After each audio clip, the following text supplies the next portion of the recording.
جس وقت مجھے ہوش آیا تو میں نے دیکھا کہ میرے اوپر سرخ رنگ کی چھت ہے جس میں جالے لٹک رہے ہیں۔ میں پتھر کے ایک چبوترے پر بالکل سیدھا لیٹا ہوا ہوں۔ میرے کانوں میں دبی دبی سی ایسی آوازیں آ رہی تھیں جیسے بہت سی عورتیں بین کرتے ہوئے رو رہی ہوں۔ خوف کے مارے میرا حلق خشک ہو گیا۔ میں نے اٹھنا چاہا لیکن اپنے جسم کو نہ ہلا سکا، جیسے میرا جسم مردہ ہو چکا تھا۔ نہ بازو ہلتا تھا، نہ ٹانگیں اور نہ پاؤں ہلتے تھے، نہ ہونٹ ہلتے تھے، نہ گردن گھما سکتا تھا۔ صرف آنکھیں اور دماغ زندہ تھا۔ جسم میں خوف کی گرمی محسوس ہو رہی تھی مگر جسم پتھر ہو گیا تھا۔ میں نے لیٹے لیٹے آنکھیں گھما کر دائیں بائیں اور سامنے نظر ڈالی۔ یہ ایک اونچی چھت والا بڑا کمرہ تھا۔ سامنے کی سرخ دیوار میں ایک سیاہ شگاف بنا ہوا تھا۔ دائیں بائیں دیواروں پر انسانی ہڈیوں کے 3-4 پنجر لٹکتے نظر آئے تو میرا دل دہشت سے ڈوبنے لگا۔ میں شاید پہلے سے زیادہ کسی بڑی مصیبت میں پھنس گیا تھا۔ میں نے بولنا چاہا، کسی کو آواز دینی چاہی، مگر الفاظ میرے حلق تک آ کر خشک ہو گئے۔ میرے حلق سے صرف گڑگڑاہٹ کی آواز نکل سکی۔ یہ آواز اتنی ڈراؤنی تھی کہ میں اپنی آواز سے بھی ڈر گیا۔ میرا ذہن پوری طرح سے کام کر رہا تھا۔ مجھے سب کچھ یاد تھا کہ میں کون ہوں اور کہاں سے آیا تھا اور کیسے جنگل کے ایک پراسرار مکان میں میری ملاقات ایک حسین عورت سے ہوئی تھی جس نے مجھے چائے پلائی تھی، اور چائے پینے کے بعد میں بے ہوش ہو گیا تھا۔ عورتوں کے بین کرنے کی آوازیں جو پہلے دور سے آ رہی تھیں اب میری قریب ہو گئیں۔ مجھے ایسے محسوس ہوا جیسے میں مر گیا ہوں اور میرے عزیز و اقارب میرے ارد گرد بیٹھے میری میت پر رو رہے ہیں، بین کر رہے ہیں۔ خوف کے مارے میرے حلق سے بین کی آوازیں نکلنے لگیں، پھر یہ آوازیں آہستہ آہستہ دور ہونے لگیں اور اتنی دور ہو گئیں کہ مجھے ان کی بازگشت سی سنائی دینے لگی۔ میری آنکھیں سامنے والی دیوار کی شگاف پر جمی ہوئی تھیں۔ میرے دیکھتے دیکھتے شگاف میں سے دھواں سا اٹھنا شروع ہو گیا، پھر اس دھوئیں سے ایک شکل ابھرنے لگی۔ اس شکل نے پہلے رام پیاری کی شکل اختیار کر لی جو لاہور کے ایک مندر کے باہر ملی تھی اور جس نے مجھے اس عذاب میں ڈالا تھا۔ اس کے بعد رام پیاری کی شکل درگاوتی کی شکل بن گئی۔ اس کے بال کھلے تھے اور بالوں میں مہر کے سرخ پھول تھے، مگر اس کی آنکھوں میں مسکراہٹ کی بجائے غیظ و غضب کی چنگاریاں پھوٹ رہی تھیں۔ دہشت کے مارے میرے حلق سے ایسی دبی دبی آواز آ رہی تھی جیسے کوئی انتہائی بے بسی کے عالم میں کرہ رہا ہو۔ درگاوتی کی شکل بھی تبدیل ہو گئی اور اب اس کی جگہ ایک ایسی بھیانک شکل شگاف میں نمودار ہوئی جس کو دیکھ کر میری روح لرز اٹھی۔ یہ پاتالی چڑیل کی شکل تھی۔ اس کے بال بکھرے ہوئے تھے، آنکھیں لال انگاروں کی طرح دہک رہی تھیں، سرخ زبان باہر لٹک رہی تھی، منہ میں سے 2 نوکیلے دانت چھریوں کی طرح باہر کو نکلے ہوئے تھے۔ اس کے سر میں سے دھواں امڑ رہا تھا۔ پاتالی چڑیل ایک بھیانک چیخ کے ساتھ شگاف سے باہر آ گئی، پھر کی طرح بالوں سے بھرا ہوا تھا اور اس مکروہ جسم میں سے دھوئیں کی لہریں اٹھ رہی تھیں۔ اس نے دونوں بازو کھول رکھے تھے۔ اس کے ایک ہاتھ میں سیاہ رنگ کا سانپ تھا اور دوسرے ہاتھ میں ایک چمگادڑ تھی جس نے اپنے پر پھیلائے ہوئے تھے اور اپنی ڈراؤنی خون آلود تھوتنی میں سے عجیب آوازیں نکال رہی تھی۔ پاتالی چڑیل شگاف سے نکل کر میرے اوپر آ کر جھک گئی۔ میں نے آنکھیں بند کرنی چاہی لیکن میں اپنی آنکھیں بند نہ کر سکا۔ پاتالی چڑیل نے سانپ مجھ پر چھوڑ دیا اور چمگادڑ کو اڑا دیا۔ سانپ میرے جسم پر رینگنے لگا۔ چمگادڑ نے کمرے کا ایک چکر لگایا اور پھر پھڑپھڑاتی ہوئی سیدھی غوطہ لگا کر میری گردن سے چمٹ گئی۔ اس نے پنجے میری گردن میں گاڑ دیے اور اپنا منہ میری گردن کے دائیں جانب لگا دیا۔ مجھے اپنی گردن میں اس کے باریک دانت چبھتے ہوئے محسوس ہوئے۔ وہ میرا خون پی رہی تھی۔ میں ایک ایسے مردے کی طرح چبوترے پر پڑا ہوا تھا جس کی رگوں میں خون گردش کر رہا تھا مگر جس کا جسم بے حس و حرکت تھا۔ پاتالی چڑیل میرے اوپر جھکی اپنی انگارہ آنکھوں سے مجھے دیکھ رہی تھی۔ چمگادڑ جب میرا خون جی بھر کر پی چکی تو پاتالی نے اسے میری گردن سے کھینچ کر الگ کیا۔ چمگادڑ کے منہ کے ساتھ میرا خون لگا ہوا تھا۔ پاتالی نے چمگادڑ کو اپنے منہ کے ساتھ لگا لیا اور وہ اس کا خون پینے لگی۔ پھر پاتالی نے اپنا خون آلود منہ میرے منہ کے ساتھ لگا دیا۔ مجھے خون کا ذائقہ محسوس ہوا۔ یہ انتہائی کڑوا خون تھا۔ میرے حلق سے اذیت ناک ڈراؤنی آوازیں نکل رہی تھیں۔ دہشت نے مجھے سن کر دیا تھا۔ پھر سانپ میری گردن سے لپٹ گیا۔ جہاں سے چمگادڑ نے میرا خون پیا تھا سانپ نے وہاں اپنا منہ لگا لیا، شاید اب وہ میرا خون پینے لگا تھا۔ پاتالی نے سانپ کو بھی ایک جھٹکے سے میری گردن سے الگ کر دیا۔ اب وہ میرے پاؤں کی طرف پورے قد سے کھڑی تھی اس کے جسم سے دھواں اٹھنے لگا تھا، اس کے ہونٹ میرے خون سے سرخ ہو رہے تھے، باہر کو نکلے ہوئے نوکیلے دانتوں پر بھی میرا خون تھا۔ مجھ پر بے ہوشی کی کیفیت طاری ہونے لگی اور کچھ دیر کے بعد میری آنکھوں کے پپوٹے اپنے آپ بند ہو گئے۔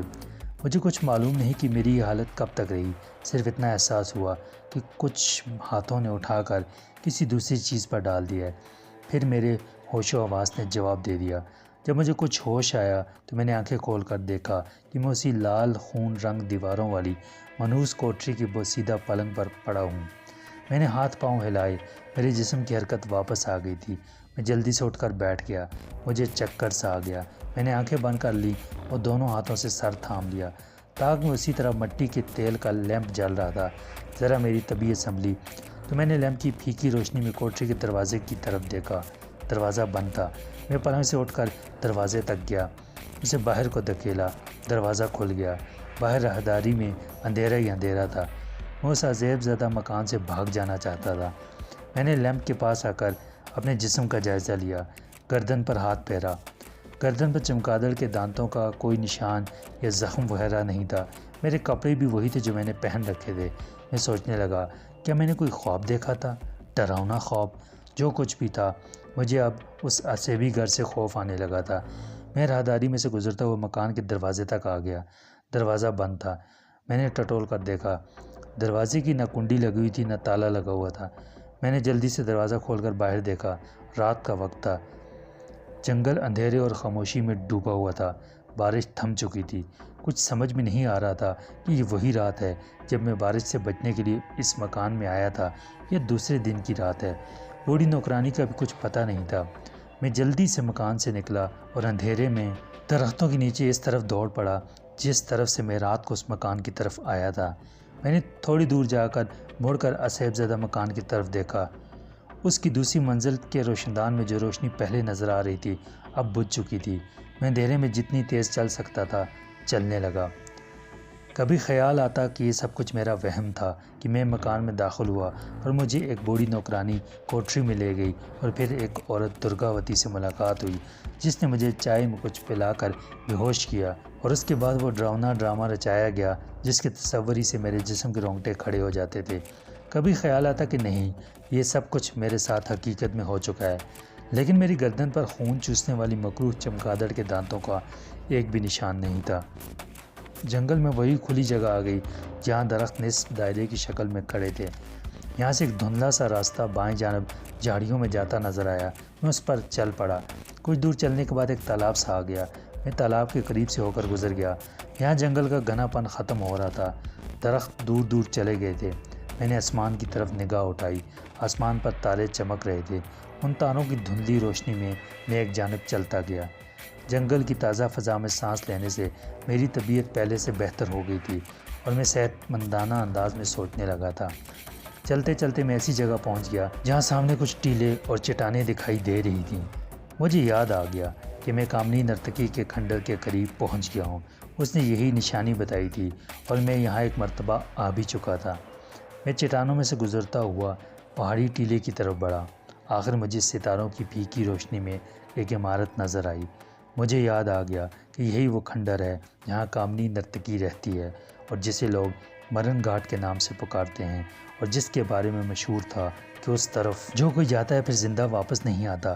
کھنڈر سنسان پڑا تھا۔ اس کے اندر کامنی نرتکی کی ایک چھوٹی سی کوٹری تھی۔ یہاں اس نے شیولنگ کا بت رکھا ہوا تھا جس کی وہ پوجا کرتی تھی۔ میں کھنڈر میں پھونک پھونک کر قدم رکھتا کوٹری کے دروازے تک آ گیا۔ کوٹری کا دروازہ چوپٹ کھلا تھا اور اندر گھپ اندھیرا چھایا ہوا تھا۔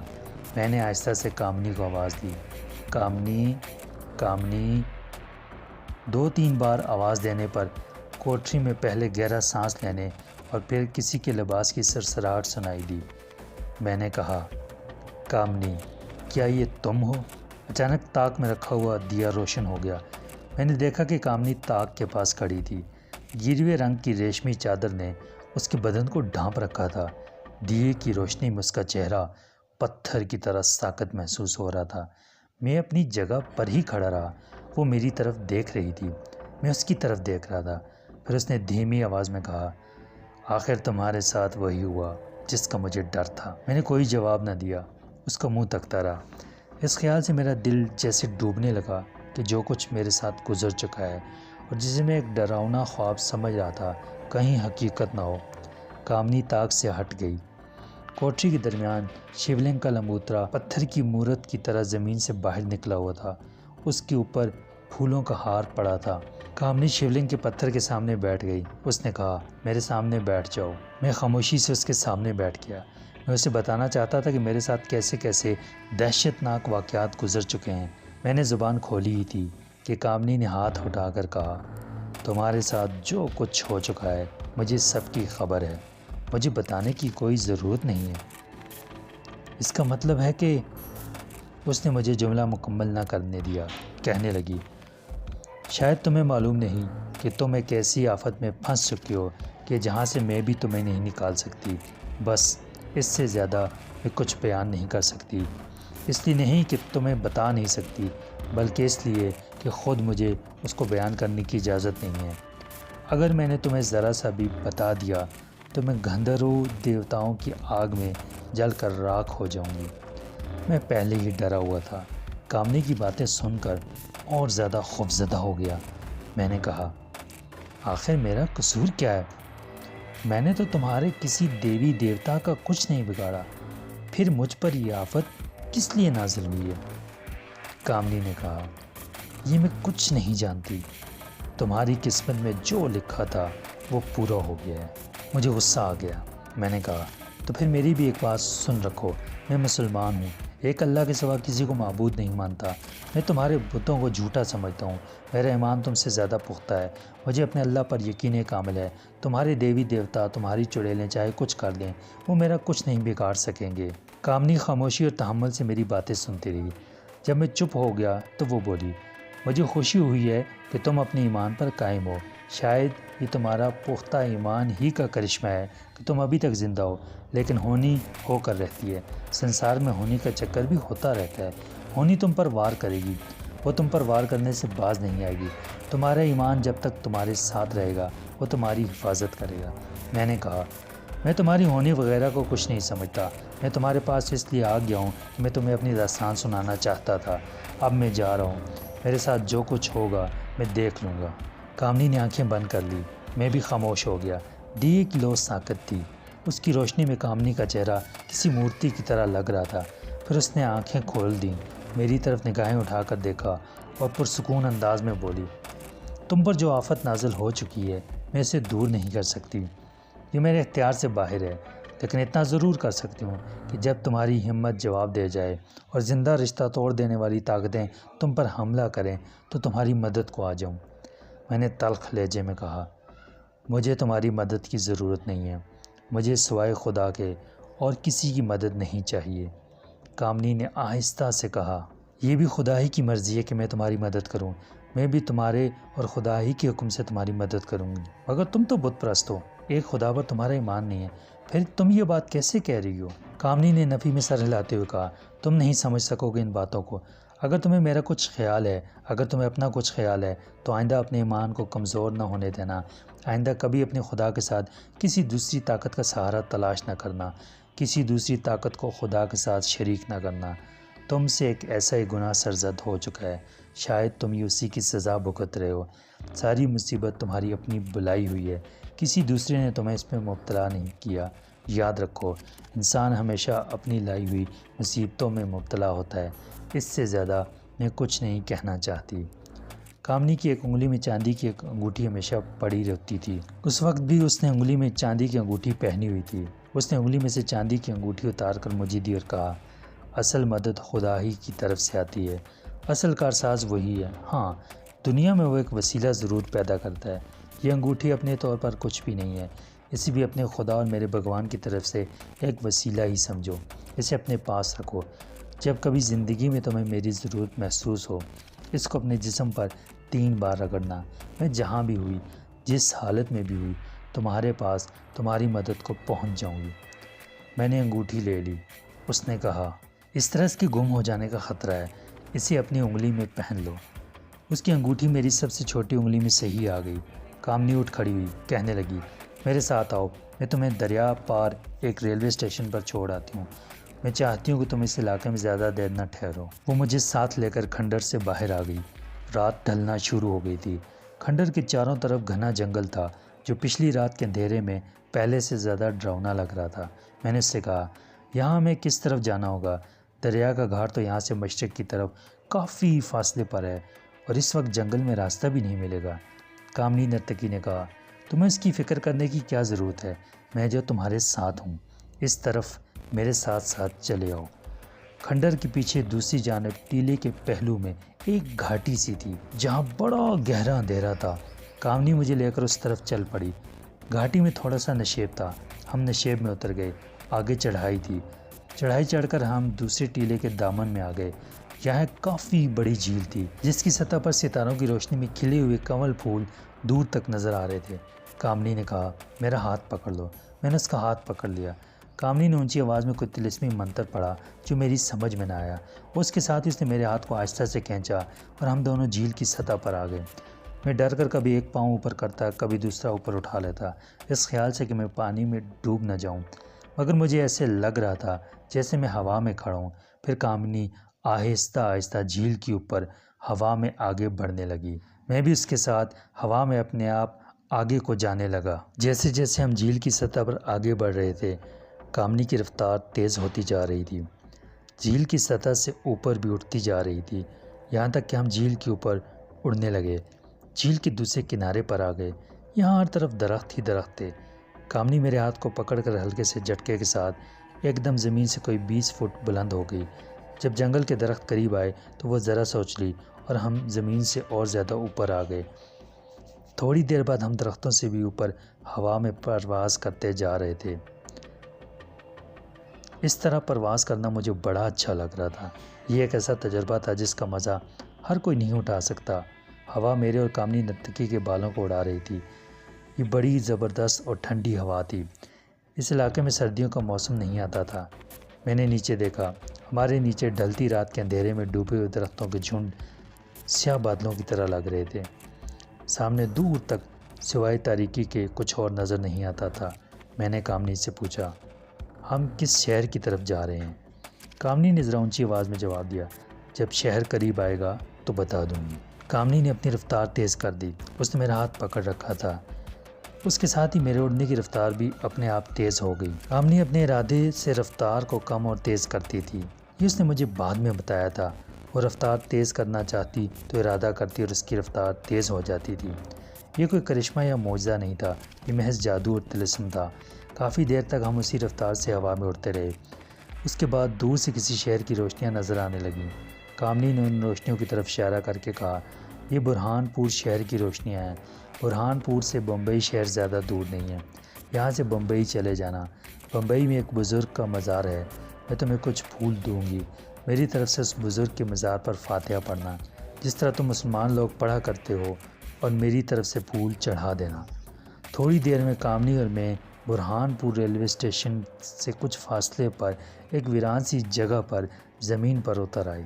میں نے کامنی سے کہا، مجھے ہوا میں اڑنا بہت اچھا لگا ہے کامنی، کاش میں بھی اسی طرح ہوا میں اڑ سکتا۔ کامنی مسکرانے لگی۔ اس نے کہا، یہ بات آج تک میری سمجھ میں نہیں آئی کہ مجھے تم سے اتنی ہمدردی کیوں ہو رہی ہے۔ شاید اس لیے کہ تم مجھے اچھے لگتے ہو۔ میں یہ تو نہیں کہوں گی کہ مجھے تم سے عشق ہو گیا ہے، ہو سکتا ہے یہ بات بھی ہو، لیکن ابھی اس کا مجھے پورا یقین نہیں ہے۔ بہرحال میں تمہاری یہ خواہش بھی پوری کر دیتی ہوں۔ پھر اس نے ایک منتر پڑھا، کہنے لگی، اسے میرے ساتھ دہراؤ۔ چھوٹا سا منتر تھا مگر تھا بڑا اوٹ پٹانگ۔ میں اس کے پیچھے منتر کو دہراتا گیا۔ 10-12 دفعہ منتر دہرانے کے بعد مجھے زبانی یاد ہو گیا۔ کامنی نے کہا، اگر کبھی تمہیں ہوا میں اڑنے کی ضرورت محسوس ہو تو اس منتر کو 3 بار پڑھ کر پھونکنا، تم اپنے آپ ہوا میں بلند ہو جاؤ گے، اور پھر جس طرف کا ارادہ کرو گے، جتنی رفتار سے چاہو گے پرواز کرنے لگو گے۔ لیکن ایک بات کی شرط ہے۔ شرط یہ ہے کہ تم اس منتر کو صرف اس حالت میں پڑھو گے جب تمہاری جان پر کوئی بھاری مصیبت آ جائے اور تمہارے سامنے فرار کا کوئی دوسرا راستہ نہ ہو۔ اس کے علاوہ اگر اڑنے کی کوشش کرو گے تو تمہیں الٹا نقصان پہنچ سکتا ہے۔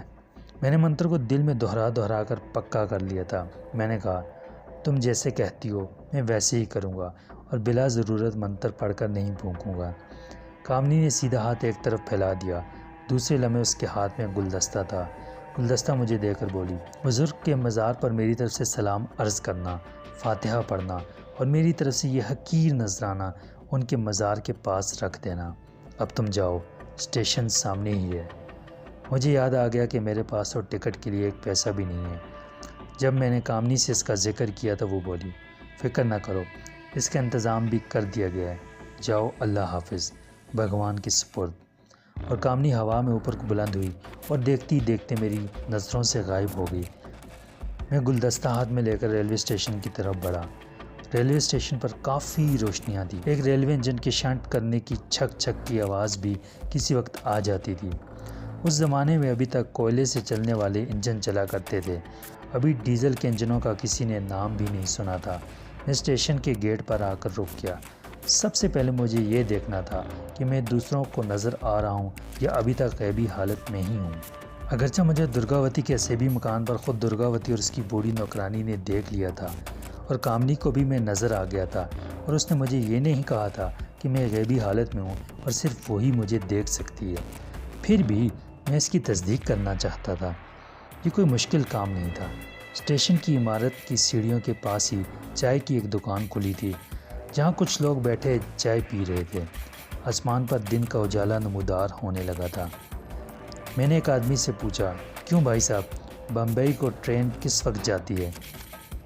اس نے چائے پیتی ہوئی میری طرف ایک نگاہ ڈال کر دیکھا اور بولا، ابھی فرنٹیئر میل بمبئی کی طرف گئی ہے۔ تم کہاں سو رہے تھے؟ میں نے کہا، بھائی صاحب، میں ابھی اسٹیشن پر آیا ہوں۔ اس نے بے نیازی سے کہا، تو پھر اسٹیشن پر جا کر بیٹھ جاؤ، 1 گھنٹے بعد پنجاب میل آئے گی، اس میں سوار ہو جانا، وہ تمہیں بمبئی پہنچا دے گی۔ اس شخص کا میں نے شکریہ ادا کیا اور اسٹیشن کی عمارت کی سیڑھیاں چڑھنے لگا۔ اس آدمی سے مل کر یہ بات ثابت ہو گئی تھی کہ میں غائب نہیں ہوں، حاضر ہوں اور سب کو نظر آ رہا ہوں۔ میں نے دل میں خدا کا لاکھ لاکھ شکر ادا کیا۔ اب مجھے یہ فکر تھی کہ ریل گاڑی کا ٹکٹ کہاں سے لوں۔ میری جیب میں ایک پائی بھی نہیں تھی اور مجھے بھوک بھی محسوس ہو رہی تھی۔ کامنی نے کہا تھا کہ میری ٹکٹ کے پیسوں کا انتظام کر دیا گیا ہے، مگر یہ کیا انتظام ہوا تھا، اس کی کوئی واضح شکل نہیں نظر آ رہی تھی۔ میں نے سوچ لیا کہ بغیر ٹکٹ ٹرین میں بیٹھ جاؤں گا، آگے جو ہوگا دیکھا جائے گا۔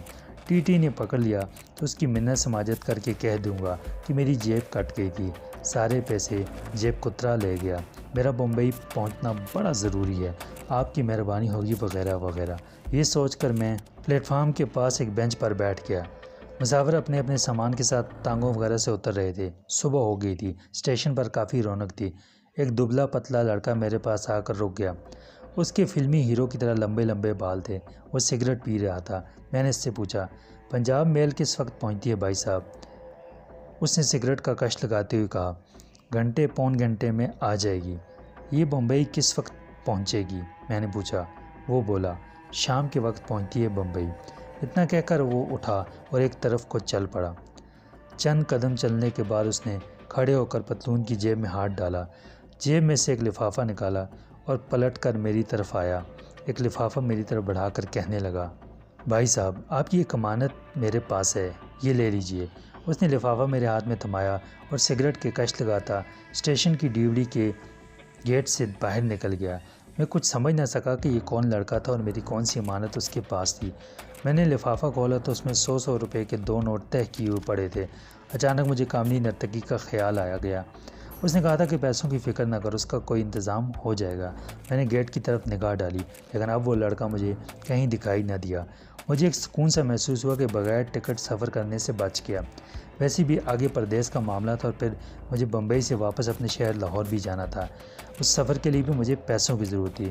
میں نے لفافے میں سے 100 روپے کا نوٹ نکالا اور جہاں لوگ ٹکٹ لے رہے تھے اس کھڑکی کے پاس جا کر قطار میں کھڑا ہو گیا۔ میں نے بمبئی کا ایک 3rd کلاس کا ٹکٹ لیا اور باقی پیسے لفافے میں ڈال کر سنبھال کر رکھ لیے۔ میں پلیٹ فارم پر آ گیا، چائے کے اسٹال پر ناشتہ کیا۔ کچھ دیر بعد پنجاب میل شور مچاتی پلیٹ فارم میں داخل ہو گئی۔ میں 3rd کلاس کے ایک ڈبے میں سوار ہو گیا۔ ٹرین تھوڑی دیر رکنے کے بعد چل پڑی۔ شام کا اندھیرا چھانے لگا تھا، سورج غروب ہو چکا تھا کہ بمبئی شہر کے مضافات یعنی اس کے آس پاس کی آبادیاں شروع ہو گئیں۔ میں جن دنوں 10ویں جماعت میں پڑھتا تھا تو اپنے ایک رشتہ دار کے ساتھ لاہور سے بمبئی آیا تھا۔ مجھے یاد تھا کہ بمبئی کے 2 ریلوے اسٹیشن تھے، ایک کا نام بوری بندر تھا، دوسرے کا نام بامبے سینٹرل تھا۔ اس کے علاوہ بھنڈی بازار کا نام یاد تھا، جہاں ہم ایک مکان میں 10-15 دن تک رہے تھے، اور بمبئی کی چوپائی کی بھی سیر کی تھی جو بمبئی کے ساتھ ساحل سمندر تھا۔ اس کے سوا مجھے اور کچھ یاد نہیں تھا۔ ہماری گاڑی بمبئی سینٹرل پر جا کر رکی۔ کامنی نے مجھے مزار کا پورا ایڈریس سمجھا دیا تھا اور یہ بھی بتا دیا تھا کہ مجھے ٹیکسی والے کو کہاں جانے کے لیے کہنا ہے۔ بمبئی میں اس زمانے میں ابھی رکشہ چلنے شروع نہیں ہوئے تھے۔ ٹیکسی اور وکٹوریا یعنی فٹن چلتی تھیں، یا پھر بسیں یا لوکل ٹرینیں چلتی تھیں۔ کامنی کا دیا ہوا پھولوں کا گلدستہ میرے پاس ہی تھا۔ میں نے سوچا کہ پہلے کہیں ٹھہرنے کا انتظام کیا جائے، اس کے بعد مزار پر جاؤں گا۔ اسٹیشن پہنچ کر میں نے ایک ٹیکسی ڈرائیور سے کہا، بھائی مجھے کسی درمیانے درجے کے ہوٹل میں لے چلو جہاں میں 2-3 دن ٹھہر سکوں، میں زیادہ پیسے خرچ نہیں کر سکتا۔ ٹیکسی ڈرائیور مجھے ٹیکسی میں بٹھا کر شہر کے گنجان علاقے میں واقع ایک ہوٹل میں لے آیا جس کا نام ممتاز ہوٹل تھا۔ یہاں میں نے 15 روپے یومیہ پر ایک کمرہ لے لیا۔ میرے پاس سامان وغیرہ کچھ بھی نہیں تھا، میرے کپڑے بھی بوسیدہ ہو چکے تھے۔ بیگ ہوٹل کے کمرے میں رکھ کے میں پوچھتا ایک بازار میں پہنچ گیا جہاں سے لسٹ لائے ریڈی میڈ کپڑوں کی دکانیں تھیں۔ میں نے ایک کرتا پاجامہ اور ایک پتلون قمیض اور ایک جوتا بھی خرید لیا۔ کچھ دوسری چیزیں مثلاً کنگھی اور رومال وغیرہ خریدا اور ہوٹل میں واپس آ کر نہایا، شیو کی اور پتلون قمیض پہن کر ہوٹل کے نیچے ہال میں آ کر کھانا کھایا، چائے پی اور ہوٹل کے مالک سے مزار کا ایڈریس بتا کر پوچھا کہ یہ جگہ کس علاقے میں ہے۔ اس نے کہا، بابا جی کے مزار پر آپ کو کوئی بھی ٹیکسی والا پہنچا دے گا، یہ بمبئی میں مشہور جگہ ہے، بے شک رات کو چلے جائیں، وہاں تو دن رات میلہ لگا رہتا ہے۔